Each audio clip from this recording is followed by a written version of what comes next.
Diariamente, de segunda a sexta, Revista Vertical. O nosso encontro é aqui, com Fabiano Felipe.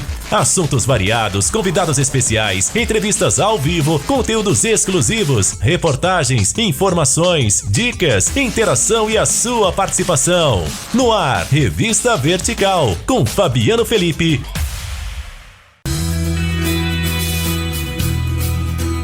Olá para você ligado aqui na Rede Vertical, fazendo bem para a sua vida. Está começando Revista Vertical de hoje, gente.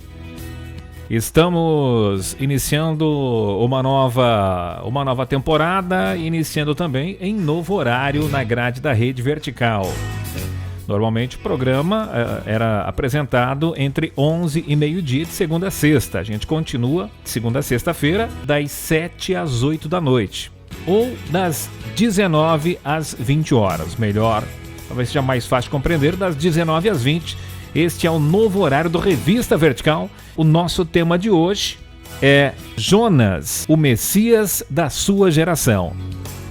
Quando eu der aquela paradinha, porque quando fala em Jonas, tem gente que fala que Jonas o fujão, Jonas, né, o covarde, Jonas e a baleia, Jonas e o peixe. Enfim, não importa, a gente poderia até, quem sabe, trazer um tema um pouco mais elegante. Jonas, corajoso ou medroso? Agora eu vou contar para você e vou confessar, quando eu escutei este tema, né, do nosso convidado, a proposição que ele nos trouxe, eu achei bastante interessante dentro da ótica judaica, né, trazendo todos os elementos também da culturalidade, contextualizando ainda mais aquilo que nós já temos registrado nas Escrituras Sagradas. Para conversar com a gente sobre o tema de hoje, é um tema desafiador, o Rosh, da comunidade judaico-messiânica Brit-Olá, em Joinville, ele que atua ali junto com o Rabino Maurício Ulisses, o Rosh Betzalel. Dizer que é um prazer, Betzalel, recebê-lo aqui no Revista Vertical para um tema tão interessante, tão importante como esse. Ok, um shalom a todos, shalom Fabiano, Felipe. Shalom, shalom. É um prazer sempre estar nesta casa, Revista Vertical, é um programa que faz bem para a sua vida.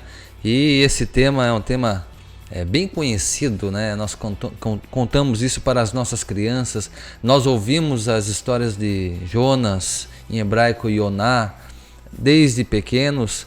Mas é interessante nós mergulharmos na cultura judaica, o que os sábios têm a dizer, o que a tradição judaica tem a nos informar a respeito desse profeta que ficou conhecido até os dias de hoje como o profeta fujão, o profeta que se rebelou, que não quis cumprir a sua missão, não quis sair da sua terra, da sua pátria. Não quis ir para uma terra estrangeira e acaba fugindo aí. Então eu tenho certeza que nós vamos mergulhar nesse assunto, profeta Jonas, que tenho certeza que nós vamos, dentro da cultura judaica, dentro de um contexto judaico, nós vamos entender segredos profundos que o próprio Yeshua também comentou a esse respeito. Ok, e para você participar com a gente é fácil, simples e muito prático, basta acessar aí, né, o WhatsApp, manda mensagem pra gente, 47984825000, repetindo, 47984825000, é a Rede Vertical fazendo bem para a sua vida. Também pode interagir através do nosso canal no YouTube, youtube.com/Rede Vertical Oficial. Inclusive você pode deixar os comentários no chat, tá bom? Com as suas dúvidas, a sua contribuição. Curta, compartilhe, marque os seus amigos e já se inscreva também no nosso canal no YouTube. Tem o nosso site, o redevertical.com, e o aplicativo, que é um presente para você, ele é gratuito, basta acessar Google Play, Play Store ou Apple Store e digitar Rede Vertical, é a primeira opção que aparece, tá bom? Gente, está começando o Revista Vertical e o tema é Jonas, o Messias da sua geração. Rocha, eu gostaria que você contextualizasse isso, porque como a gente falou aqui na introdução, né, muita gente tem ele como medroso, como fujão. Isso, a falta de um conhecimento mais profundo do contexto, né? Nós costumamos usar por brincadeira, alguns que não entendem até mesmo, por chacota, né? Até a questão do chamar um de fariseu. Exatamente. Né? Que Yeshua vai pegar no pé de alguns fariseus, é uma classe de hipócritas, mas se você fosse chamado de fariseu nos dias de Yeshua, seria uma grande glória, uma grande honra, porque eram as pessoas que estudavam, se debruçavam, ensinavam, tiravam o seu tempo para estudar e para ensinar as pessoas. Então era algo fabuloso. Tinha uma classe, era 7 classes de fariseus, uma dessas classes eram os hipócritas. Conheciam muito, mas praticavam pouco. Ou seja, mas infelizmente acabou ficando essa marca, ou seja, meio que generalizando, né, todos os fariseus, todas as classes farisaicas, como se todos fossem do tipo, faça o que eu digo, mas não faça o que eu faço. A própria linha de Yeshua era farisaica. E Yeshua também era fariseu. Vamos dizer assim, a linhagem dele apontava muito mais, tinha mais características farisaicas, porque ele fazia coisas que os fariseus faziam. Ensinava a orar. Quando Yeshua ensina a oração do Pai Nosso, não é algo novo. Os fariseus ensinavam o pessoal a orar, a rezar. Eles tinham domínio do hebraico. A língua era o aramaico, o grego. Perfeito. Né? Então o hebraico era só os versados. Né? Então eu vou ler aqui um texto. Vamos lá então. Bem interessante, que vai falar um pouquinho disso também. Lucas capítulo 4, verso 16, um texto muito conhecido. E diz assim a eterna palavra de Deus: Yeshua, viajando para Nazaré, onde havia sido criado, conforme o seu costume, num dia de Shabat, entrou na sinagoga e posicionou-se em pé para fazer a leitura. E foi-lhe entregue o livro do profeta Isaías. Desenrolando-o, achou o lugar onde está escrito: O Espírito do Senhor está sobre mim, porque me ungiu para pregar o Evangelho aos pobres. Ele me enviou para proclamar a libertação dos aprisionados e a recuperação das vistas aos cegos, e para restituir liberdade aos oprimidos, e promulgar a época da graça do Senhor. Em seguida enrolou novamente o livro, devolveu ao assistente e assentou-se, e na sinagoga todos estavam com os olhos fixos na sua pessoa. Eu quero dar uma pausa aqui, Fabiano. As características aqui são farisaicas. Os fariseus tinham domínio da Torá, sabiam abrir o rolo, ler. Né? Nós imaginamos que todo mundo falava em hebraico nos dias de Yeshua, e não era assim, era o aramaico. Eles tinham acabado de voltar da Babilônia, eles aprenderam o aramaico. O aramaico é, fazer uma comparação entre o hebraico e o aramaico, um português e um espanhol. Você entende alguma coisa? Compreende, algumas palavras até são muito parecidas, talvez, e até com o significado. Sim, mas o hebraico é mais complexo, e o hebraico poderia se tornar uma língua morta. Não se tornou por quê? Por causa da Torá, que foi escrita em hebraico, a liturgia em hebraico. E no hebraico não tem os sinais, hoje tem os sinais maçoréticos, as vogais, os pontinhos, mas na Torá não tem. Para alguém ler uma Torá, procurar... Ou seja, no hebraico antigo não havia. Né, o hebraico da Torá não tem os pontos maçoréticos, né, até os dias de hoje. Correto. Os maçoretas foram que desenvolveram essa técnica, certo, e escreveram no chamado Humash, que são livros que também traduzem a Torá, né, que escrevem em hebraico, mas com esses pontos para que algumas palavras não se perdessem, porque dependendo do contexto você não sabia se falava de A ou de B, porque não tinha as vogais. Então, para Yeshua entrar dentro de uma sinagoga, ser convidado para ler o livro, aqui no caso a Haftará, e diz ali que ele procurou e achou, ele era versado. Então, ele tinha uma característica farisaica. Ele tinha um domínio sobre o rolo dos profetas da Torá, ele procurou, achou e leu. E quando ele lê um texto em que os versículos que ele lê era a Haftará do dia. O que é a Haftará? É uma porção dos profetas na sinagoga, né? Por exemplo, na nossa sinagoga Brit Olam, todo Shabat é lida Parashá. Semanalmente. Nós estudamos todos os dias. Nós dividimos a Torá em 54 porções, que dá para o ano inteiro no calendário judaico. Estudamos uma fração dessa porção todos os dias. E junto com a porção da Torá tem a porção dos profetas, que também é lida na sinagoga. Então Yeshua entra dentro desse ritual que nós fazemos até os dias de hoje na nossa sinagoga, nas sinagogas, né, de todo mundo, é um ritual milenar. Então Yeshua passou por esse mesmo processo. Uau. Chamam ele, ou seja, não chamariam qualquer pessoa, porque a maioria não sabia ler em hebraico, não sabia nem ler, na verdade, né? A maioria só falava, mas não escrevia, né? Então a época era muito difícil.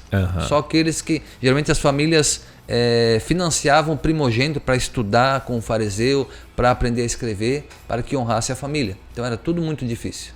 Tanto é que Apocalipse fala que bem-aventurado aquele que lê e os que ouvem.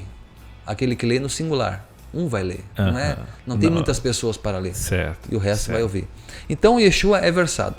Yeshua já é conhecido pela sua obra, porque é dito que ele foi conhecido pelos seus feitos em Cafarnaum, na região da Galileia, onde Nazaré também fica na Galileia.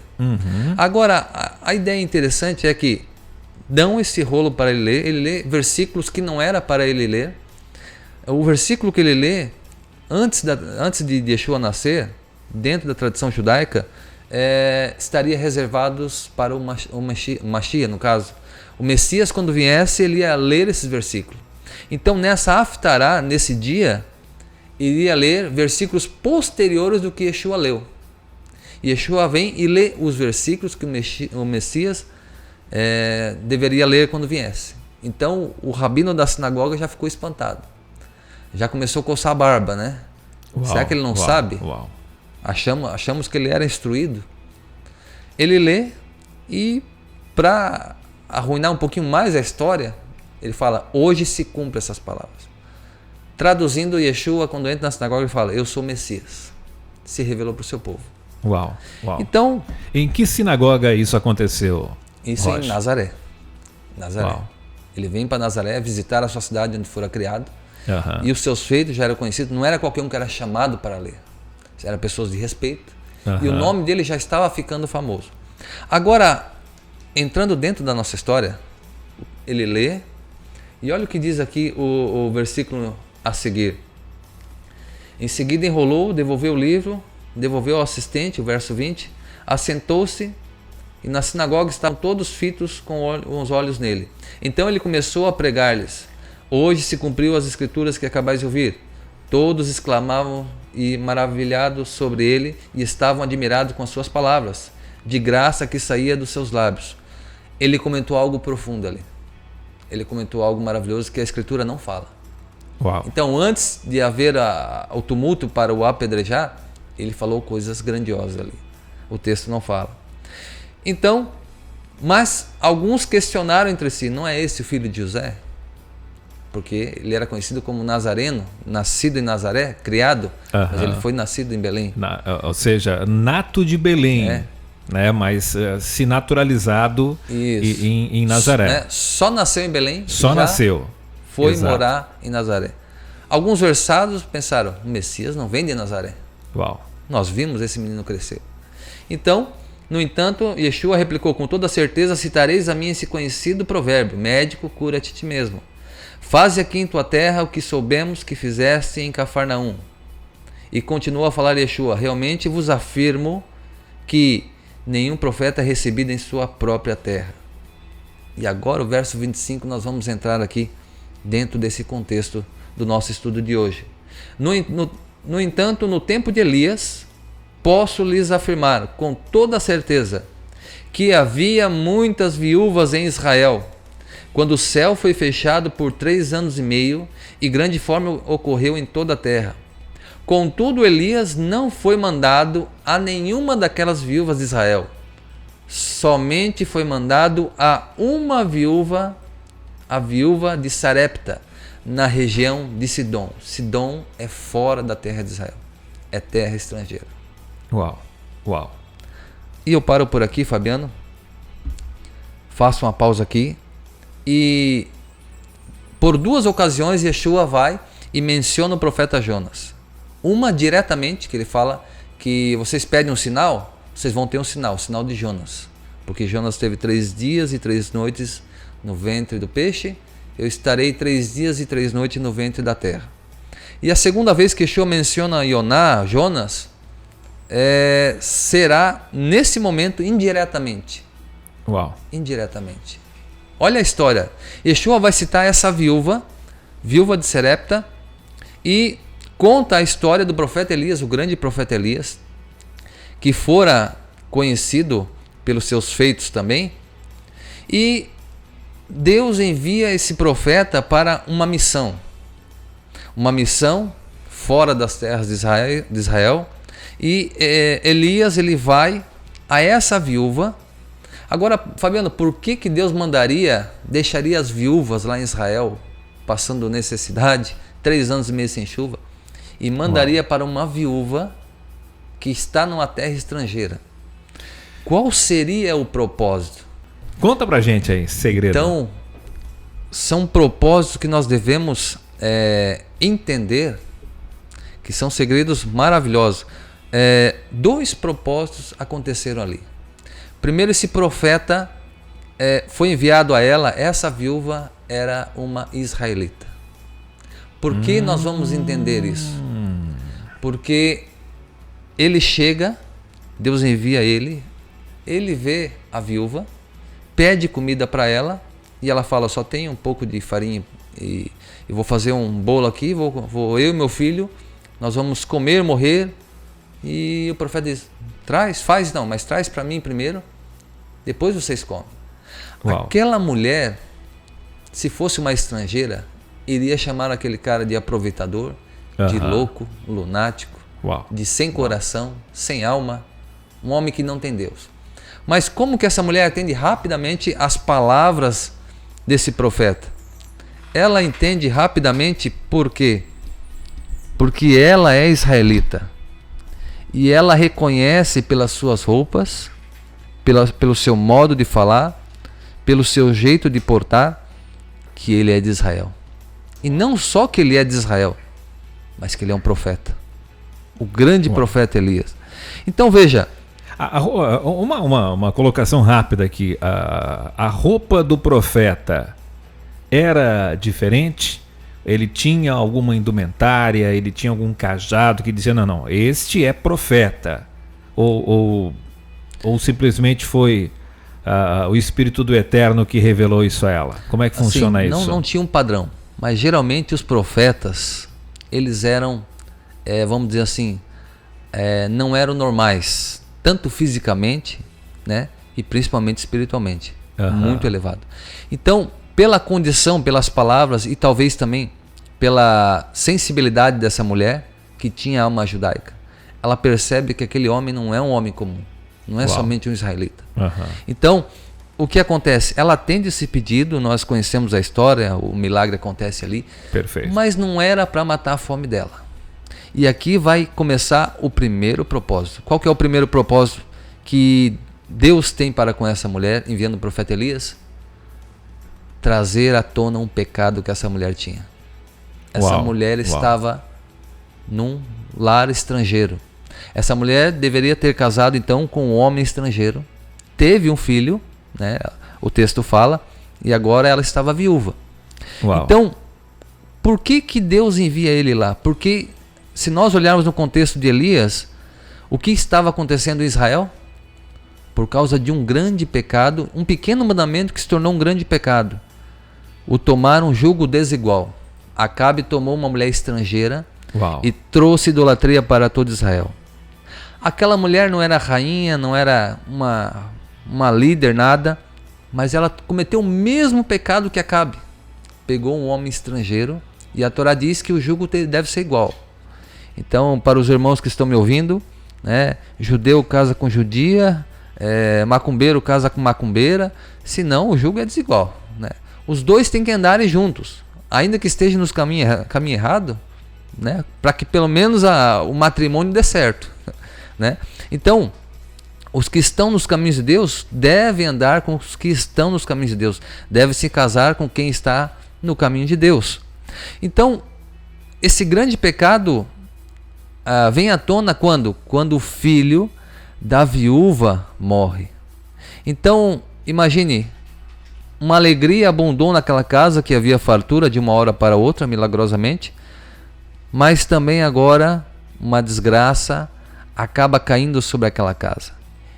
E agora nós vamos ter a certeza que ela tem um grande conhecimento, porque ela fala o seguinte: homem de Deus, viesse trazer aqui o meu pecado à tona.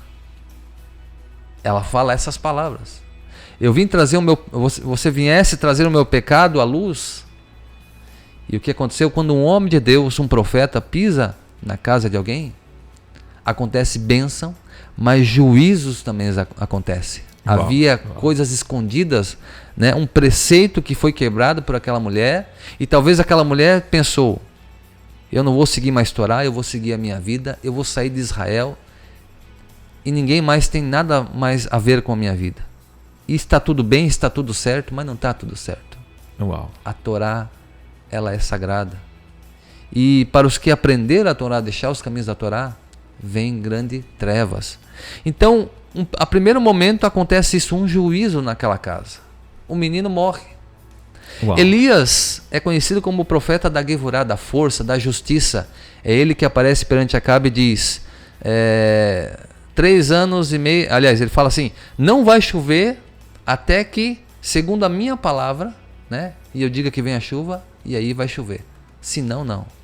Então, veja, ele é o profeta da justiça. Ele vem colocar as coisas no lugar. Ele vem sacudir a casa para que a casa volte ao seu estado original.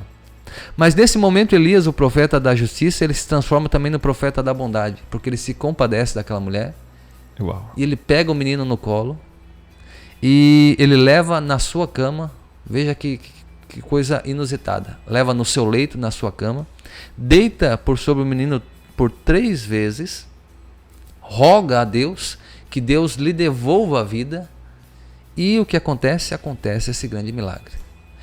Qual que é o segundo propósito de Elias que Deus preparou para aquela mulher? Ou para aquela família? Ou para Israel? Ou para as nações? É que Deus estava escolhendo ali um novo profeta. Uau. O filho daquela viúva é Jonas, conhecido como Yoná. Jonas é o filho da viúva de Serepta. Segundo a tradição judaica, né, nós vamos entender que como que um profeta é ungido. No Primeiro Testamento nós temos a unção dos sacerdotes, que é uma unção um pouco diferente, onde a orelha, o polegar, o dedo do pé. Ou seja, tem todo um ritualístico. Tem toda uma diferenciação, um ritualístico diferente. Certo. O rei já era de uma maneira diferente a unção, derramava o óleo sobre a cabeça em forma de coroa, círculo. Ele estava sendo ungido como rei. Uau. O ex-leproso, quando ele se curava, ele tinha a mesma unção do sacerdote. Só que antes ele tinha uma unção com sangue também na orelha, no polegar, no pé, e depois com óleo. Porque ele passou por um momento muito difícil, então ele estaria voltando em honra. Porque não era qualquer um que era ungido. Certo, certo. Era só o sacerdote, o ex-leproso, o rei, os reis e os profetas. Só que os profetas, eles vão ter uma unção inusitada. Eles também podem ter uma unção com óleo, mas os grandes profetas tiveram unção totalmente diferente. Por exemplo, quem que ungiu a Moisés como profeta? Ele já chega profetizando no Egito, não tinha nenhum sacerdote. O único sacerdote que Moisés conhecia era o seu sogro, e era um sacerdote pagão, né? Um sacerdote midianita. Exato. Quem ungiu Moisés? Moisés foi ungido no episódio da sarça ardente. O Espírito vem sobre ele, nós chamamos, né, de o Espírito de profecia, desce sobre ele, ele ouve a voz de Deus, ele começa a ouvir, não é qualquer um que ouve a voz de Deus, ele ouve, o profeta ouve, e Deus fala: vai até o Egito e liberta o meu povo. Então veja, a unção do profeta é totalmente inusitada. Ezequiel foi ungido às margens do rio Quebar, quando os céus se abriram e ele vê a carruagem divina, os seres, os ofanins, os seres angelicais, seres terríveis, ele é ungido naquele momento. Nós temos também o profeta Jeremias, que quando Deus diz: olha, vai e profetiza, e Jeremias diz: eu sou uma criança, e Deus fala: eu te ungi e te escolhi antes do teu nascimento. Então veja que a unção do profeta é uma unção totalmente sobrenatural e uma unção totalmente inusitada. Agora, a grande pergunta, Fabiano Felipe, como que foi a unção de Jonas? Jonas morreu como um menino normal e voltou como profeta. Esse divisor de águas trouxe uma unção de profeta para Jonas. Após ele voltar à vida, ele volta não como um menino normal, mas como profeta. Nesse momento, através do ato do profeta. O profeta se deita né? Sim. Sobre ele, porque, segundo a tradição judaica, por que Elias, sendo o profeta da Gevurá, ele se compadeceu tanto? Ele se compadeceu do menino. Porque Elias, ele entendia que talvez esse menino pudesse ser o Messias. Por quê? Ele viu que o nome Jonas, Yoná, que quer dizer pomba, e a pomba, dentro da cultura judaica, principalmente no Gênesis capítulo 1, fala que o Espírito de Deus pairava sobre as águas. A tradição judaica diz que era como se fosse o Espírito do Messias, como uma pomba pairando sobre as águas. É por isso que sobre as águas, Yeshua vai fazer o mikveh, aparece o quê? Uma pomba, porque é o Espírito do Messias. Ali também foi uma unção sobrenatural sobre a vida do Messias. Não derramou-se óleo, mas houve uma unção sobrenatural. Então veja, Elias, por um momento ele pensou, esse menino pode ser o Messias. E ele chora pelo menino, não é pela mãe. Ele é profeta da Gevurá. Então ele vai, se deita sobre o menino, como tentando jogar os méritos dele, um mérito de um grande profeta. Ele sabe que ele não tem esses méritos para ressuscitar. E ele clama, Eterno, devolva a vida desse menino. E quando ele volta à vida, aí que Elias fica mais assustado. Será que ele é o Messias mesmo?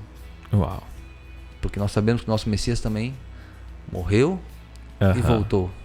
Então veja que interessante. Então nós já vamos descobrir vamos entender que esse profeta é filho da viúva de Sarepta. O texto não fala, mas a tradição fala muito sobre isso. Então esse menino, filho da viúva, acaba sendo o quê? O primeiro discípulo de Elias.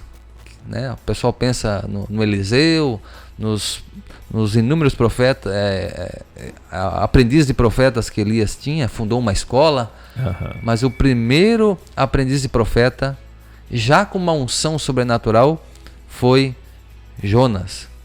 E veja que interessante, então esses dois propósitos vieram sobre a casa daquela mulher: trazer juízo e ungir um profeta para o Senhor. Então, ele é conhecido como Jonas, como filho de Amitai. Mas quem é Amitai? Pela tradição judaica é um gentil. Esse gentil ninguém sabe o nome dele. Por que é chamado de Amitai? Amitai vem da palavra Emet, verdade em hebraico. O filho da verdade. Elias era considerado o profeta da verdade. Porque os profetas de Baal eram conhecidos como os profetas da mentira. E ele era conhecido como profeta Emet. Então esse título de Jonas ben Amitai é uma referência a Elias. Porque na tradição judaica, qual que é o mérito para um professor ou para um mestre? Nós acreditamos dentro da cultura judaica que o mestre, o professor, ele é superior ao pai natural. Ou seja, o aluno ele deve dar mais honra ao mestre do que ao próprio pai natural. Mas por que isso? Na cultura ocidental, isso parece invertido, essa posição. Por quê? Porque os nossos pais naturais, eles nos dão a vida aqui nesse mundo. Mas os nossos mestres nos fazem entrar no mundo vindouro, através dos seus ensinamentos, através das suas vidas. Eles nos ensinam a entrar no mundo vindouro. Então o mundo vindouro é superior a esse mundo. Então as devidas honras são aos mestres. Não que os pais serão ignorados, não. Mas o mestre ele é um pouco mais elevado do que os nossos pais naturais. Então, veja que interessante todo esse desenho, vamos dizer assim, da vida de Jonas, antes de nós entrarmos aí nas histórias que nós conhecemos dele, para que nós possamos entender o contexto que estamos entrando. Então, Jonas se torna um profeta, E uma pergunta que eu faço para ti, Fabiano. Qual é o sonho de todo grande profeta? Profetizar em que lugar de Israel? Com certeza que Jerusalém. Jerusalém. Era o sonho de todo profeta. Uau, E lá profetizar a bênção. Sim, sim, Bênção. sim. Não levar juízo. Isso. O profeta Isaías trouxe algumas profecias de peso, né? Sim, mas trouxe profecias messiânicas maravilhosas, profecias de bênçãos vindouras, de um reino milenar. Então era todo o sonho de um profeta de Israel, era profetizar bênção sobre Jerusalém, a cidade do grande rei. Agora, Jonas é enviado para uma missão, vamos dizer assim, interestadual ou depois das fronteiras de Israel. Roche Betzalel, eu não falaria internacional ou interestadual, eu dizia que foi olhando assim, ainda que superficialmente, foi quase que uma missão inglória, né? Porque a história que contam da atitude dos ninivitas com povos que não eram os próprios ninivitas, diz que eles não eram muito receptivos, não. Isso procede? Sim, eram povos bárbaros, povos que... Pagãos e bárbaros. Bárbaros, né? Uhum. O problema de ser bárbaro é que, por exemplo, as guerras de Israel havia regras, né? Você vai para a guerra, claro, você vai matar pessoas para se defender. Uhum. Mas havia regras, não podia haver maltratação de pessoas, os prisioneiros deveriam seriam trancados, mas respeito total, né? Não podia haver abusos de qualquer forma, não poderia haver deixar sem água, sem pão. Então eles eram bem tratados, apesar de ser prisioneiro. Os povos bárbaros faziam, a palavra bárbaro, né? Barbaridade, faziam coisas terríveis, né? Atrocidades, né? Então os ninivitas eram conhecidos por essa, vamos dizer assim, essa barbaridade que eles faziam, né? No meio da guerra, de furar o ventre de mulheres grávidas, pessoas que não podiam se defender, arrastar com cavalos, esquartejar, né? Para Israel, quando Israel saía para a guerra, isso era abominável, porque mesmo quem não é israelita, né, é uma criação de Deus, você deve respeitar. Ou seja, é quase como que comparável hoje ao que eles chamam de crimes de guerra, né? Ou seja, não pelo combate em si, mas pelos excessos cometidos quando não se fazia mais necessário agir de tal forma. Exatamente. Para subjugar ou para tomar, enfim, né? Essa é a questão. Ou seja, então esse código Israel já observava. Desde sempre teve esse respeito, mesmo estando em uma guerra, sempre houve o respeito e a preocupação com o próximo. Sim, a Torá, ela fala muito disso, né? A Torá fala que quando Israel fosse sitiar uma cidade, o que é sitiar? Você vai cercar ela até acabar o pão, a água e o povo começar a se matar. Exato. Né? E quando havia esse tipo de situação, sitiar uma cidade, Israel não fazia o sítio completo. Eles deixavam uma barreira para quê? Para quem quisesse fugir, pudesse fugir. Né? Então, eles faziam um semi-sítio para que, vamos dizer assim, os que não quisessem lutar... Quem quiser desertar, pode... Quem quiser sair, pode sair, não seria perseguido. Havia várias regras, existe um tratado que fala só sobre isso, né? Dentro da Torá. O que você deve, quando saíres à guerra, existe uma paraxá que fala, né? Quando saíres à guerra, existem as regras, e eles deveriam observar rigorosamente, porque era o Eterno que dava a vitória. Certo. Então, imagine, Jonas recebe essa missão então de ir para Nínive. Jonas não ficou contente com essa missão, porque era um povo bárbaro. Logo se percebeu pela atitude dele, né, o Roche Betzalel? Exato. Jonas vai lá no porto, e em vez de pegar o navio que vai para Nínive, ele vai ao lado contrário, vai para Tarsis, totalmente contrário. Mas aqui que começa vamos desvendar aqui algumas situações que vai trazer à nossa mente uma visão um pouco diferente de Jonas. Uau, vamos lá então. Então veja, Jonas vai e toma esse barco e diz que ele vai lá, vai para o fundo do barco, o barco começa a ser chicoteado pelas ondas, Uma tempestade. Todo mundo apavorado, está todo mundo com medo, no meio do mar, ainda mais naquela época, era pior ainda. E como que um homem desse está dormindo tranquilamente? Né? Eles fazem sacrifício para os seus deuses, não acontece nada, né? E é dito que Jonas tentou fugir da presença de Deus em Nínive. E esse versículo, a gente lendo rapidamente, a gente não presta atenção, mas é um pouco estranho esse versículo. A presença de Deus está onde? Está em Nínive. A presença de Deus tem que estar na sinagoga, tem que estar na igreja, tem que estar num lar que busca Deus. Mas o texto fala que a presença estava lá em Nínive e ele fugiu da presença de Deus. Explica pra gente isso. O que Rocha. acontece? Ele é profeta. Ele consegue enxergar que a Shekhinah, a presença de Deus, está em Nínive. Por que isso, Fabiano? Por um detalhe muito importante. A mesma Shekhinah, a mesma presença de Deus estava lá na Torre de Babel. Uau. Os homens estavam fazendo coisas boas? Não, estavam erguendo um império para o seu ego, tentando afrontar os céus. Mas por que os céus foram atraídos para esse lugar? Para Nínive ou para a Torre de Babel? Porque, né, a união, a unidade, ela atrai a presença divina. Uau. Onde há unidade, ela atrai. Seja para o bem, seja a unidade para o bem, ou seja a unidade para o mal. Ou seja, para a bênção ou para a maldição, para justiça ou para juízo. Isso. Qual a diferença? Quando há para o mal, haverá juízo.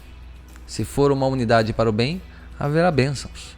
Uau. Se nos filhos de Deus não há união, a Shekhinah não está. Uau. Né? Se há uma desunião entre os filhos da luz, a Shekhinah se afasta.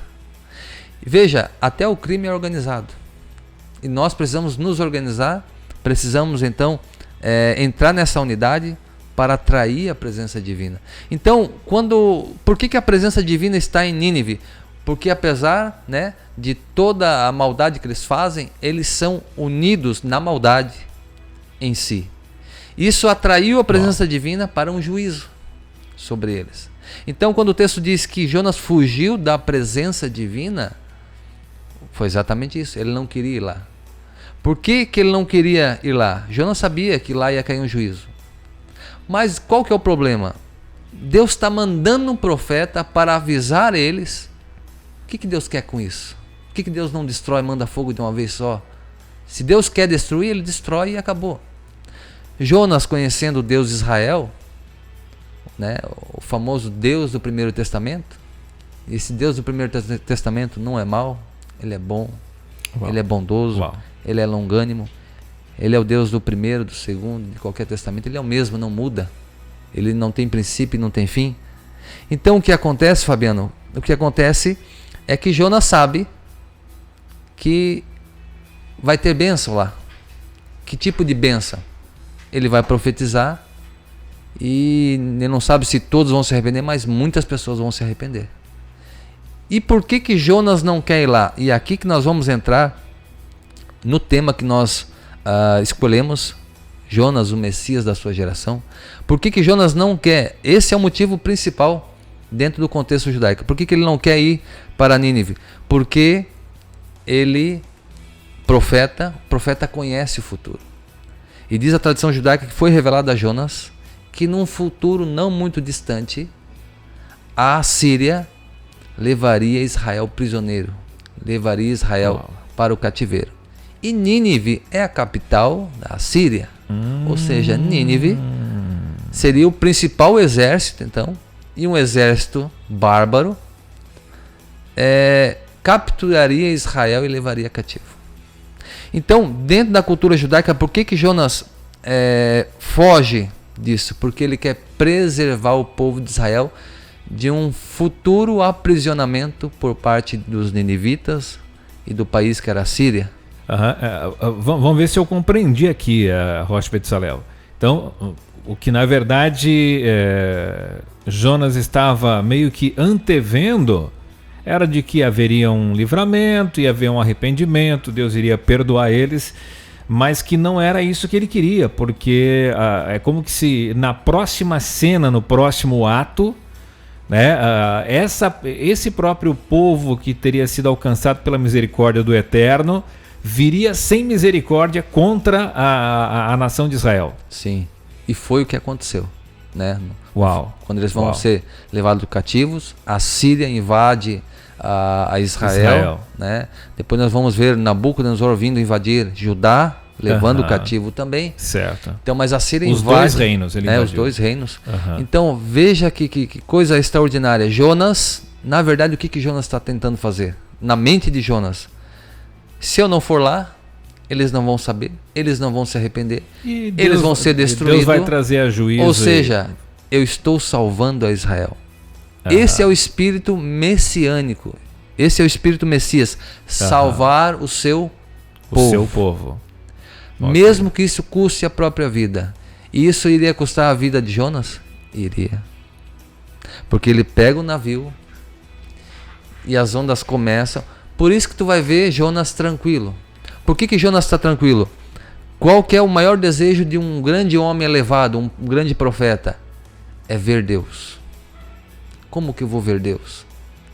Uau. Quando eu morrer. Eu vou ter um encontro sublime com Deus.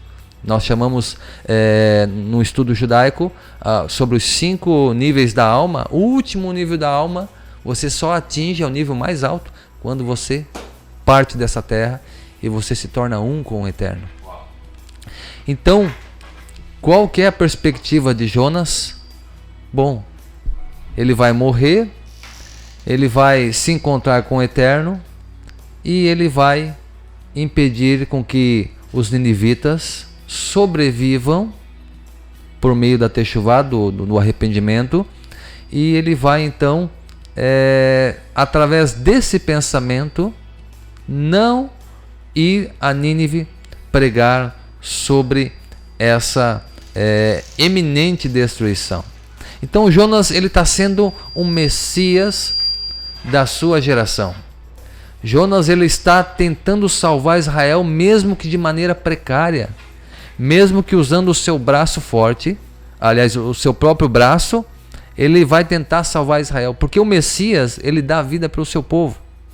Então veja, Jonas, ele está tentando fazer isso. E o que mais me intriga, Fabiano, é que quando descobre que tem alguém dormindo tranquilamente e o mar estava revolto de uma maneira diferente, porque o marinheiro conhece o marinheiro sabe quando vai vir a tempestade e ele sabe quando o mar está estranho. Então acordam aquele homem e já ficam indignados, porque como que ele está tão tranquilo daquele jeito e sem perceber toda a revolta do mar, porque ele queria mesmo era partir dessa terra, ter um encontro com Deus. E aliás, ter um segundo encontro com Deus. Ele já teve um primeiro quando era criança. Exato. É incrível essa abordagem, até porque ele iria resolver várias situações nessa jogada. Ele estava salvaguardando Israel, né? Na verdade os dois reinos ali, né? Judá e Israel. Ele estaria trazendo juízo sobre aquele povo, salvaguardando os reinos, e também, ou seja, talvez o anseio dele é realmente se encontrar com o Eterno. Ele ia oportunizar várias coisas, seria reconhecido talvez como um mártir se isso viesse à tona, né, de uma maneira um pouco mais clara. Porque acredita-se então que ele fez o registro, né, ou o escrivão que fez, o escriba que fez, foi posterior, porque senão não teria o relato dessa fuga, essa tentativa de fuga de Jonas. Procede, Rocha? Exatamente, porque o profeta conhece os segredos, né? conhece o oculto. Deus revela muita coisa para ele. É uma pessoa muito sábia. Pode alguém fugir da presença divina? Não. Talvez o ignorante pensa que, né, tem que ser muito ignorante para pensar que ele consegue se esconder de Deus. Sim, né? sim. Qualquer pessoa tendo crença em Deus ou não sabe que é difícil, né? Não tem para onde se esconder. O Salmo diz, né? O salmista diz: se eu me escondesse no profundo abismo, tu lá estás. Subisse no mais altos céus, tu lá estás. Ou seja, Deus consegue atingir todos os lugares. Então esse fugir da presença divina é fugir de Nínive, fugir da Sheriná que estava lá esperando Jonas para cumprir a sua missão. Então Jonas está como uma ovelha muda levada ao matadouro. Ele está quietinho, ele não está reclamando agora, ele está como essa ovelha muda levada ao matadouro, se dando para tentar salvar o povo de Israel de alguma forma. Quando eu falo que Jonas é um Messias, eu quero que os irmãos entendam que é uma maneira simbólica, né? E é um reflexo do que seria o Messias, né? Mas cada geração teve um Messias. Moisés foi um Messias, né? Só que viria o Messias, ou seja, o grande Messias, aquele que é real e que não seria só o Messias da sua geração, mas seria o Messias de todas as gerações, anteriores, durante e posteriores. Ou seja, literalmente o Cordeiro de Deus que viria para tirar o pecado do mundo. Exatamente. Ou seja, e cumprindo aí todas as profecias. Realmente é fantástico, ou seja, e aí faz realmente jus e sentido ao nosso tema, né? Jonas, o Messias da sua geração. E assim, Fabiano, onde um Messias, vamos falar um Messias, porque Jonas era um Messias, né? Yeshua é o Messias. Até para ficar bem caracterizado, muitas pessoas utilizam o termo uma sombra, né? Isso, ou seja, exatamente, como alguém que lembra... teria características de um Messias. Exatamente. Assim como também quando se fala do anti-Machia, né? E várias pessoas ao longo da história também vêm fazendo esse arquetipo, né? Essa sombra de anti-Machia ou o anticristo, né? A gente sabe que... pela operação do espírito do anticristo, mas que o anticristo ainda não se manifestou, né? O espírito dele opera e aí levanta proeminentes que acabam, né, até chegar marcando ao real. Exatamente. Então, por onde o Messias passa, o que acontece? Um Messias ou o Messias ou um Messias, no caso de Jonas é um Messias, o que acontece? Salvação. Uau. O que aconteceu com os marinheiros? Eles se converteram ao Deus de Israel. Lembra que no começo da tormenta eles fizeram oferenda para os seus deuses, cada um para o seu Deus. Perfeito. Nada funcionou. Quando pegam Jonas, o que Jonas fala? Olha, esse mar está assim por minha causa. É ele que fala. Está assim por minha causa. Mas quem é você? Eu sou israelita. Sirvo o Deus de Abraão, Isaac e Jacó. Sou profeta do Deus Altíssimo. E estou fugindo da grande cidade de Nínive, fugindo da presença de Deus. E tudo está acontecendo por minha causa. E os marinheiros? E o que nós vamos fazer? A resposta de Jonas é espetacular e muito, vamos dizer assim, arrepiante. Me joga no mar e vocês vão ter paz. Vocês vão seguir o seu caminho em paz. E eles relutam. Como podemos jogar um homem ao mar? Com certeza iria morrer. Exato. Uma pessoa inocente, ele falou: pode me jogar, que eu quero ter esse encontro com o meu Criador. E ele dá essa dica. Não pegam ele à força, se você ler o texto. Então, depois de tanto Jonas insistir, pegam ele, jogam no mar. E é dito que os marinheiros fizeram votos ao Deus de Jonas, ao Deus de Israel, e pagaram sacrifícios. Como que eles pagariam sacrifícios? Se os sacrifícios só poderiam ser feitos no santuário. Eles foram, fizeram votos ali e depois em terra levaram sacrifícios lá no santuário, lá em Jerusalém. Ou seja, Onde o Messias passa, traz salvação. Aqueles marinheiros se converteram ao Deus de Israel. Olha a linguagem messiânica. E aqui é a primeira salvação dos gentios na vida de Jonas.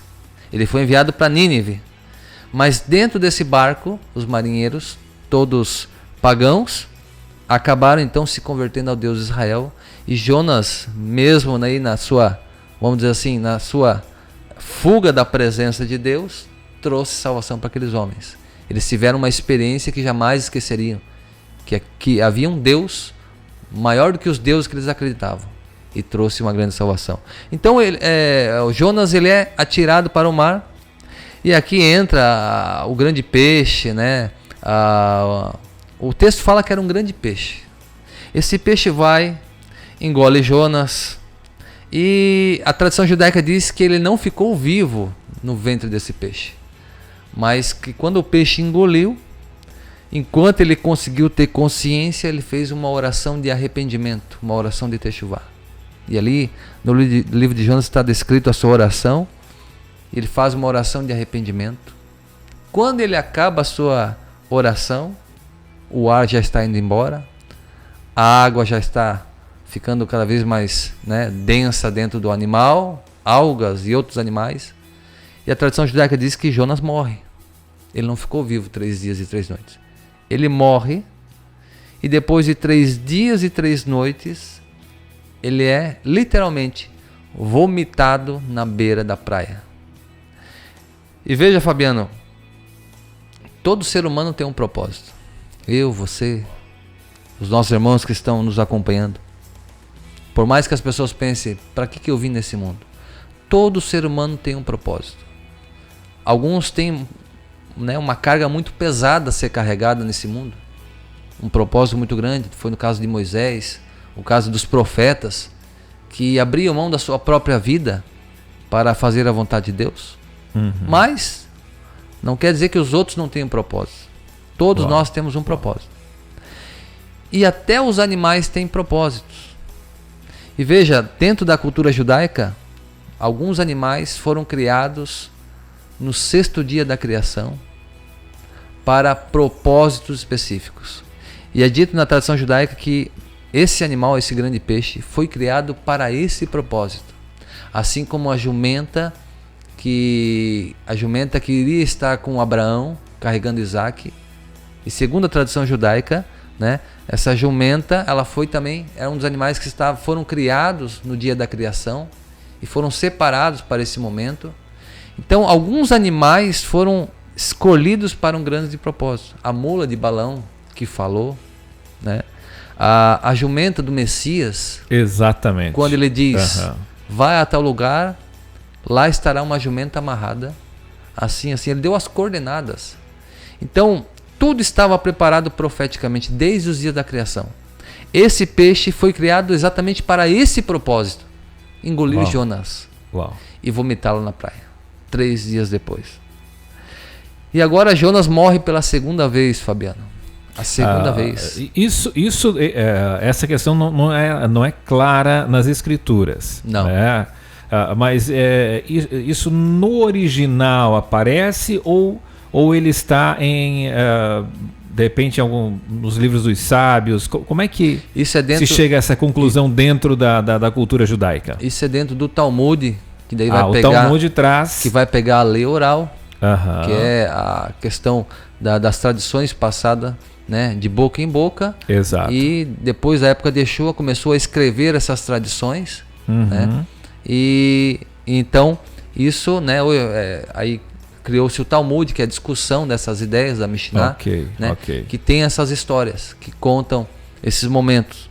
Então Jonas vai morrer pela 2ª vez, né? Morreu a primeira, agora a 2ª, e pela 2ª vez ele ressuscita. Uau. Então, agora uma pergunta que não quer calar. Qual que é a pergunta que não quer calar? O peixe vomitou Jonas. Jonas ressuscita. Jonas, durante 40 dias, sai andando na cidade profetizando contra a cidade de Nínive. Por 40 dias. 40 dias. 40 dias é o prazo que ele leva para atravessar a cidade e subir no monte e ele esperar o fogo cair. Foi o que ele esperava. Uau. Né? Uau. Então ele vai. Agora uma coisa que intriga é o seguinte: como que uma cidade inteira, pessoas perversas, acabam acreditando numa pessoa que não é nem do seu povo, que não é nem da sua etnia? Uma pessoa do nada aparece, imagina uma pessoa aqui em Joinville para atravessar Joinville gritando que daqui 40 dias viria o juízo. viria um juízo, Deus derramaria fogo do céu. Uau. O que as pessoas iam pensar? Iam zombar. Eu chamar de louco. Alguns iam ficar Sim. com medo, Aham. podiam pensar, será que vai acontecer? Mas muitos iriam zombar. Exatamente. Mas é dito que toda a cidade se converteu. Toda a cidade fez techuvá, se arrependeu. Mas, Roche, como essa cidade? Ou seja, nós não estamos falando aqui de uma cidade com 2, 3, Era uma 5, capital. 10 mil. Era uma capital. Capital da Síria. Tinha muita gente. Muita gente. Então, Foi só no discurso? Ele era bom de oratória? olha, vou dizer para ti. O segredo aí da pregação ou da profecia de Jonas foi o peixe que foi criado no dia da criação, segundo o que o Talmud fala. Por que esse é o grande pivô ou a catapulta para que as palavras de Jonas tomassem força dentro dos ninivitas? Porque o que acontece? Os ninivitas adoravam Deus Dagon. Deus Dagon é o Deus peixe. Imagine o que aconteceu. Imagine que você é um ninivita. Me desculpe, tá, Fabiana? Só fazer uma... Imagine que eu e você somos ninivitas. Fica melhor. Somos pescadores. Aham. Nós estamos ali à beira da praia, puxando as redes. De repente nós vemos um grande peixe vindo próximo da beira da praia, vomitando, vamos dizer assim, um feto. 3 dias e 3 noites enrolado em alga. Aquilo parecia uma placenta. Exato, né? exato. Imagine um peixe vomitando um homem, um ser humano. Seria algo inusitado ou não seria? Extremamente inusitado. E isso não é Talmud, isso é literal que está escrito. Vomitou. Uau. Então veja o que acontece. Eu e você somos pescadores. Tem mais pescadores ali. E vimos essa cena, presenciamos. E somos ninivitas. Aham. Somos, né? Pertencemos ao Deus Dagon. Aqueles homens fizeram com que a mensagem de Jonas tivesse força. Uau. Por quê? As testemunhas. Eles saíram anunciando para a cidade. O grande Dagon enviou um mensageiro. Nós vimos, não foi um, foi vários. Vimos o grande Dagon enviar o seu profeta. Ei-lo recebê-lo, porque com certeza é mensagem de bênção. Uau. Mensagem de Dagon, que nós somos eleitos dele. Ou seja, por isso então que isso trouxe esse peso, né, e levou aquela cidade inteira a se arrepender, né, ouvir o juízo que viria, né, o castigo que adviria, e aí, ou seja, literalmente do palácio até a mais humilde residência, houve um arrependimento. Atônitos. Uau. Imagine a superstição que tinham esses ninivitas, Uhum. as histórias, e agora algo real acontecendo. Olha, até quem não é supersticioso nessa hora, eu vou dizer, hein? Ele dá uma coçadinha na cabeça, porque tu vai dizer o quê? O peixe, que é o símbolo de Dagon, né? Ou Dagon, e aí vomita, ou seja, é um profeta de Dagon. Exatamente. Ele veio trazer essa mensagem. É um enviado do além. E foi o que aconteceu. Jonas nem se atentou para esses detalhes, mas ele foi cumprir sua missão. Uhum. Mas quando ele passa, está todo mundo atento para o que o profeta do Dagon vai falar. E ele, sem perceber a reação das pessoas, daqui 40 dias, Nínive será destruída. E veja, Felipe, o mais intrigante é que não foi uma mensagem de Techuvá.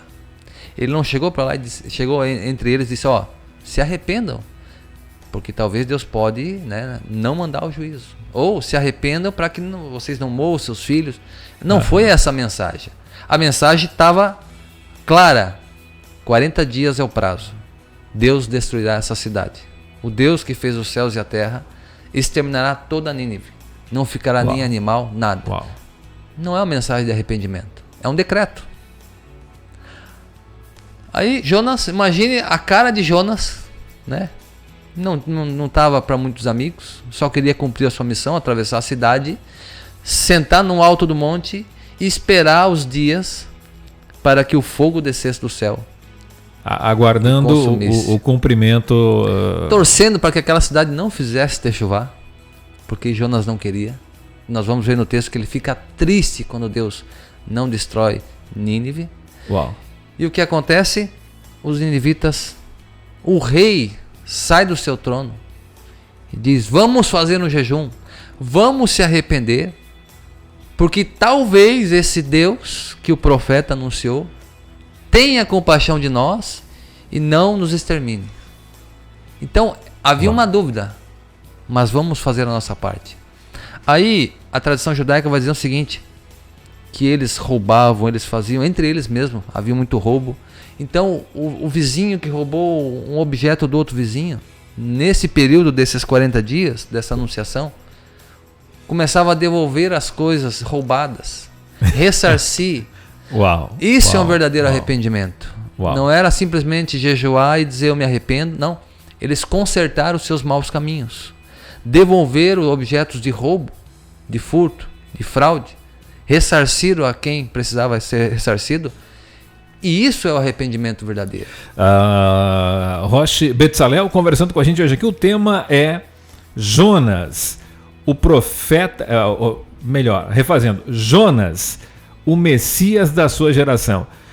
É incrível, porque a gente percebe que ouviram a mensagem de juízo e a justiça que viria, se arrependeram, pediram perdão, se reconciliaram com o próximo, né? Se reconciliaram com o Eterno também, na cabeça, com a divindade, né? E também aconteceu uma coisa interessante, houve a restituição, porque o perdão ele tem que ser um ato automático, claro que também tanto de mente, mas de atitude, de coração, né?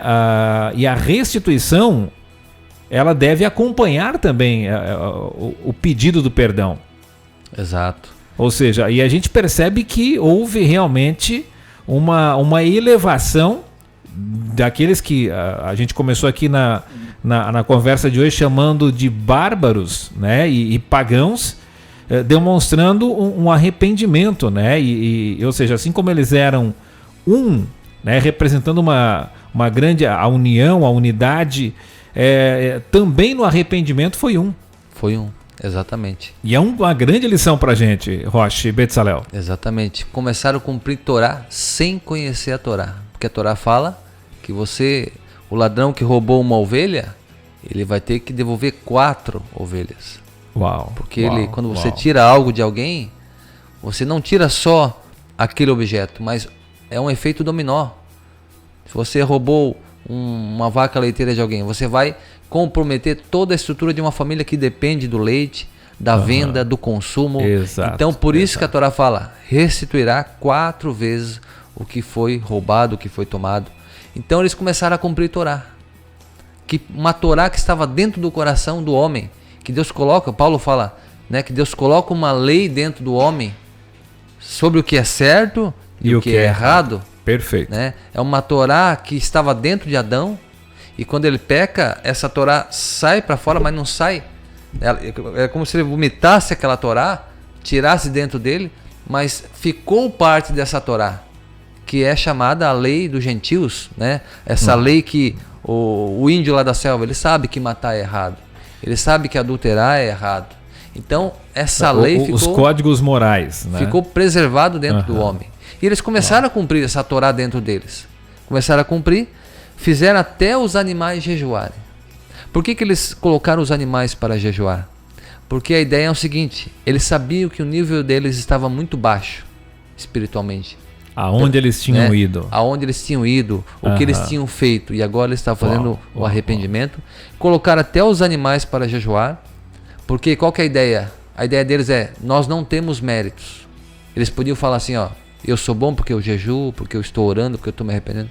Não, ainda assim eles fizeram, ó, não está bom. Vamos colocar até os animais para jejuar, porque talvez Deus tenha piedade dos animais e não destrua a cidade. Porque nós fizemos muito mal para com o próximo, para com as nações, mas talvez Deus tenha piedade dos animais, que não tem, né, que não tem essa questão de pecado, e eles botaram os animais para jejuar. Mas o texto fala que, quando Jonas vai discutir com Deus, né, sobre ele ter preservado a cidade, ele fala o seguinte, que como eu poderia destruir a grande Nínive se ali tem 140 mil almas que não sabem distinguir a mão direita da mão esquerda. E nós, pelos mapas geopolíticos, pela população, nós entendemos que havia muito mais de 140 mil. Era uma capital, era chamada grande cidade de Nínive. Quem são esses 140 mil? Essas 140 mil almas? Eram crianças, porque a criança não sabe discernir a mão direita da mão esquerda. Mesmo o clamor desses homens, porque eles encheram a ira da taça de Deus. E o que acontece? O clamor, o choro das crianças chegou até Deus, dos inocentes. E foi ouvido pelos céus. E era isso que Deus queria, na verdade. Ouvir uma voz dos inocentes. As crianças que não tinham a noção de pecado, eles também começaram, é dito pela tradição, que as mães ensinavam as crianças, naquele período, a clamar ao Deus dos céus, para que não destruísse a cidade e as pessoas que ali moravam. E houve então uma grande salvação. E como Deus usa as coisas loucas para fazer grande salvação. Usou um grande peixe, para que esse peixe pudesse fazer uma obra, e através dessa obra, que era engolir Jonas, o traria à vida, vomitando na praia, e a partir dali ele seria conhecido como um profeta de Dagon. E veja, ele tendo a sombra de Messias, o Jonas, a mesma coisa acontece com o nosso Messias. Ele diz que o mesmo sinal será dado, né, de Jonas. O sinal de Jonas. O que acontece com Jonas? 3 dias e 3 noites, retorna à vida. Vai para uma nação estrangeira. Uma grande salvação é acontecida entre os estrangeiros. A mesma coisa acontece com Yeshua. Yeshua morre, no 3º dia ressuscita. E para onde que vai a salvação? Vai para as nações. Vai para os gentios. Ou seja, ultrapassa as fronteiras de Israel e Judá. Houve uma grande salvação para o mundo. Então veja, Yeshua espalha as boas novas da Torá. Os discípulos estavam atônitos porque eles nunca tinham ouvido tanto gentil querendo se converter ao Deus de Israel. Sempre houve as conversões dos gentios para o Deus de Israel. Mas depois da volta de Yeshua, depois da ressurreição, era em massa, era muito gentil, tanto é que tiveram que fazer concílios para ver como tratariam essas pessoas. Então veja, e depois no século III aumentou mais ainda, e a partir daí criou-se então, né, a chamada igreja, que levou esse nome, o nome de Jesus, né, para os 4 cantos do mundo, né? Então veja como Jonas ele vai aludir realmente as características do Messias. Assim como Jonas foi jogado nas águas, no mar, e as águas em profecia é símbolo de nações, o Messias foi lançado ao mar, né, para as nações, né? Mas o sábio diz, né, lança o teu pão sobre as águas, mas depois de alguns dias retornará. Então Hoje, Fabiano, a mensagem está começando a voltar para casa. Né? Uau. Então, a identidade de Yeshua está sendo restaurada. Os povos estão vendo que o Jesus, né, ele é judeu, cumpridor de Torá, cumpridor de mandamento. E que ele foi, né, Deus presenteou as nações, né, através da vida dele, através dos atos, através dos seus escritos. Então, através disso, ele salvou multidões para o nosso Deus. Como diz Apocalipse, eis que eu vejo pessoas de todas as tribos, povos, línguas e nações, todas separadas para o nosso Deus. Rosh Betzalel, quando você fala, e algumas vezes durante a entrevista você comentava sobre os ninivitas fazendo o Hateshuvá mesmo sem conhecer a Torá. A Torá são as escrituras, né? A gente conhece como escritura, que seria o Pentateuco. Sim. Né? E o Hateshuvá, o que seria para as pessoas que estão nos ouvindo agora? Teshuvá, ela tem dois sentidos. A Teshuvá, isso. Ela tem o sentido primordial, que é somente para o judeu que se distanciou do povo. Certo. Ele faz a Teshuvá, o retorno. Mas Teshuvá também é conhecido como arrependimento. Então, nesse sentido de arrependimento, certo, das más obras, ou também é uma forma de conversão. Isso, conversão, mudança de vida, né? E também ela serve para a gente, como nós aprendemos sobre o Deus de Abraão, Isaac e Jacó, e nós estamos, vamos dizer assim, lapidando a nossa fé, e nós começamos a voltar para os caminhos antigos, os caminhos de Abraão, Isaac e Jacó, certo. Nós voltaremos para a Torá, né? Para os preceitos primordiais da Torá.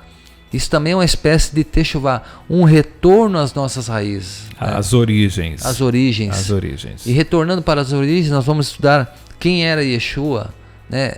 O que ele comia, o que ele observava, como que ele se portava, o que ele pensava, o que ele estudava. Então, tudo isso faz parte da Teshuvá, vamos dizer assim, o caminho do retorno, não só do judeu que se separou da comunidade, que se desviou, certo, e ele faz o Teshuvá, mas também daqueles que aprenderam, vamos dizer assim, como os ninivitas, eles começaram aprendendo com Jonas, o profeta Dagon, mas a partir dali eles começariam a aprimorar a sua fé para realmente fazer uma perfeita Teshuvá, voltar aos caminhos de Abraão, Isaac e Jacó, para que realmente eles pudessem retificar os seus erros. E a Torá, ela vai mostrar o que é certo, o que é errado, o que deve fazer, o que não deve fazer. A Torá é o nosso manual de vida, é o manual que Deus deu não somente para o povo de Israel, mas para toda a humanidade.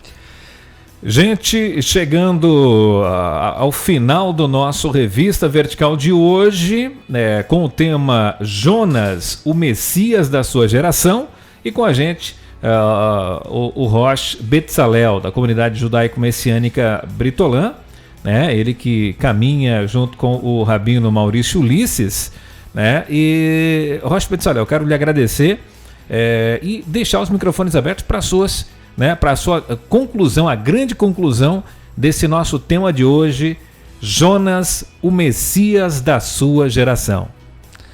Veja, cada Messias das gerações, eles têm uma característica. Nós vamos ver Jonas defendendo o seu povo, amando o seu povo. Nós vamos ver Moisés também se doando pelo povo de Israel. Quando Deus diz, eu vou destruir esse povo, porque fez o bezerro, idolatria. Exato. Moisés diz, risca o meu nome do livro se o Senhor destruir esse povo. E Deus não destrói. Só que Abraão ele vai ser esse grande ícone, esse grande referencial de Messias. E qual é esse grande referencial?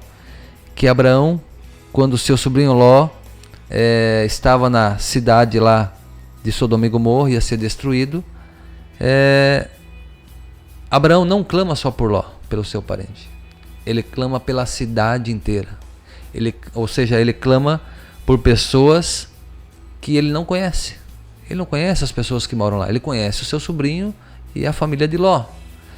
Então, essa característica desse Messias, que intercederia por pessoas que não conhecem. Uma característica que o nosso Messias tem. Por isso que a mensagem do Messias ela é tão grande que ela não caberia dentro das fronteiras de Israel. Ou seja, seria quase que um desperdício dizer que seria única e exclusivamente para a nação de Israel, para os judeus, enfim. É algo maravilhoso e inefável, né? Algo que é um amor que sobrepuja e alcança o mundo inteiro. Exatamente. Muitos pensam que Israel, por ser eleito de Deus, por ser a nação escolhida, mas escolhida para quê? Ela foi o meio para que as nações pudessem ser salvas. Ou seja, serem alcançadas Exatamente. Através dessa mensagem. O fim é as nações. Uhum. Né? Então, quando Deus escolhe Israel, não é para que Israel fosse a cereja do bolo, se vangloriasse, ficasse arrogante, não. É que Israel seria luz, levaria salvação para os 4 cantos da terra. O símbolo de Israel é a menorá, porque os braços eles vão para longe. Israel deveria e foi, né, por várias vezes expulso do seu país para que cumprisse a sua missão de ser luz nos 4 pontos do mundo. É por isso que a mensagem de Yeshua ela sai das fronteiras de Israel e vai para o mundo. O catolicismo patrocina essa mensagem e era um projeto de Deus para que todas as pessoas ouvissem falar no nome de Jesus. Como nós, né, nos dias de hoje, né, o nome mais conhecido no mundo é o nome de Jesus. Então, toda esse caminho que Deus escolheu para salvar as nações é o caminho da Teshuvá, que as nações voltarão, e é dito que o templo de Deus, quando estava erguido, Isaías fala que o templo de Deus será conhecido como casa de oração para todos os povos. Então, não é que Israel é exclusivo, mas Israel é uma ferramenta para que as nações sejam salvas. As nações é o fim, né? Israel é o começo, mas as nações é a finalidade de Deus. Ou seja, Deus ama todas as pessoas, independente de raça, independente de etnia, independente de língua, não interessa a nacionalidade, Deus ama o ser humano. É isso. Essa é a mensagem messiânica, uma mensagem totalmente global, que engloba todas as pessoas, aqueles que querem de fato, né, essa mensagem e esse estilo de vida. Uau!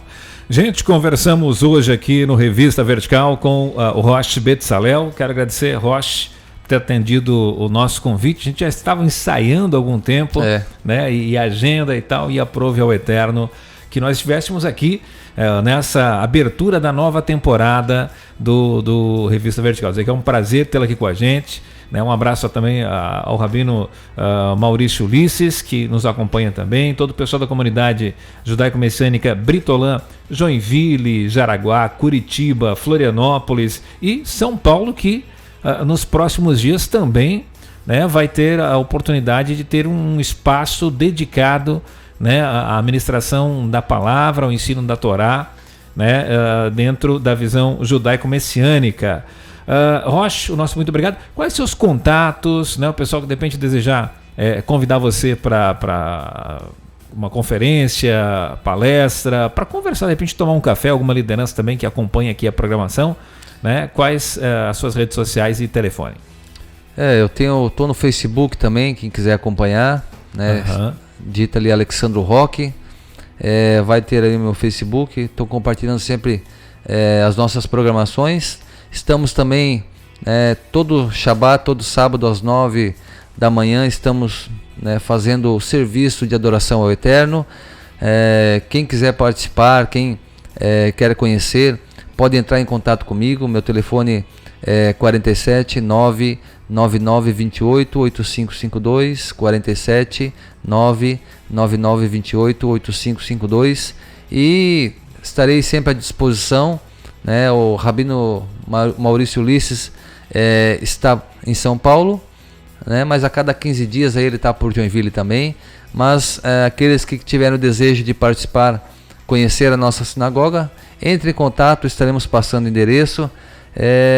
Teremos também as festas que estão chegando aí, né? Dia 14, se eu não me engano, 14 de Adar, eu não sei, não estou lembrando o dia certinho do mês. Dia 16. Dia 16.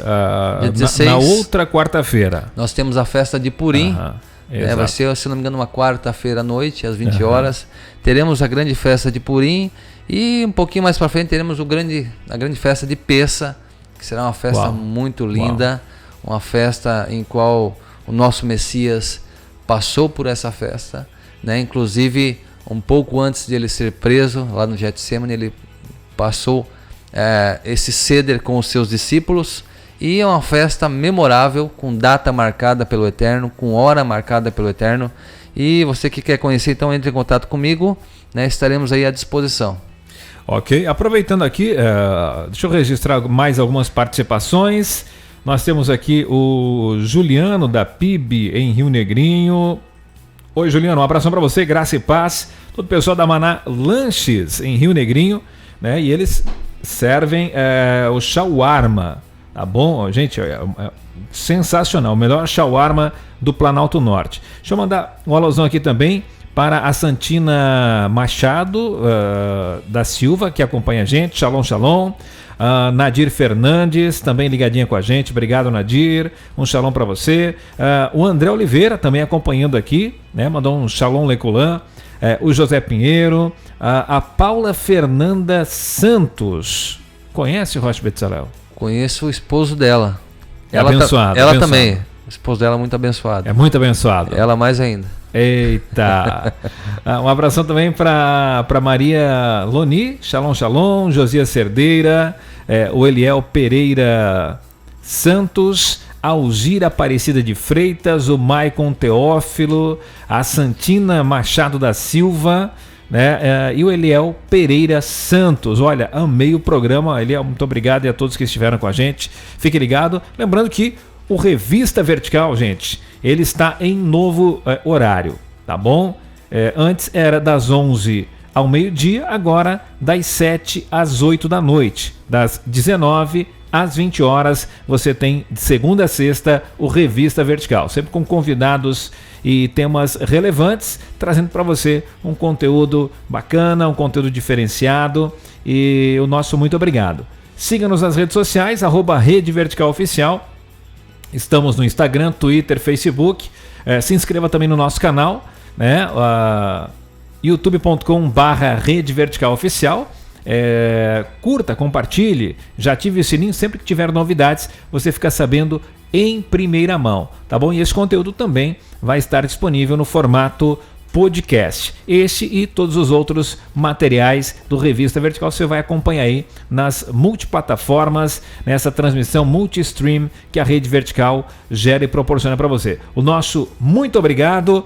O tema de hoje foi Jonas, o Messias da sua geração. E vamos terminar com uma palavra de oração. Vamos. Roche, de repente vai que tem algum ninivita, né, que entendeu de que estava num caminho oposto ao que o Papai do Céu, o Eterno, tem e preparou para ele como propósito de vida, e vai que ele deseja se arrepender e tomar aí o caminho, né, aquilo que o Eterno propôs para que essa pessoa que está nos ouvindo e assistindo também, né, possa ser alcançado por essa graça maravilhosa, né, pelo Evangelho, pelas boas novas do Mashiach, Yeshua. Ok, vamos orar então. Bendito sejas tu, Eterno, nosso Deus, Rei do Universo. Eterno, nós te damos graças. Eterno, te louvamos. Entendemos que tu tem planos para salvar aqueles que estão tão distante da tua presença, tão distante da tua palavra. Tu traças os teus planos para salvar, Senhor, o maior dos pecadores, aqueles que constantemente negam a Ti. Eterno, Tu tem poder para transformar o caráter do homem. Eterno, que uma salvação possa cair sobre este mundo, uma grande salvação. um grande espírito de arrependimento possa cair entre as nações. Eterno, que através da Tua palavra uma grande obra possa ser feita. Eterno, eu peço a Tua bênção sobre aqueles que estão longe de Ti e sobre aqueles também que estão perto de Ti, Senhor. Porque as dificuldades aparecem, porque aparecem, Senhor, os obstáculos, mas, Eterno, sabemos que o nosso Messias, o leão da tribo de Judá, venceu o nosso maior inimigo, venceu a morte, saltou no terceiro dia e rugiu como leão. Eterno, Te damos graças pela grande salvação, por nos chamar para o Teu caminho, por nos ensinar a Tua palavra e por nos tornar, Eterno, Teus filhos, por nos tornar Teus servos. Abençoa cada um que acompanhou essa programação, abençoa cada um que vai ouvir esse estudo, que possa, ó Pai, as Tuas palavras frutificar em cada coração. Eterno, nós Te damos graças, Te bendizemos. Beshem Yeshua HaMashiach. Amém.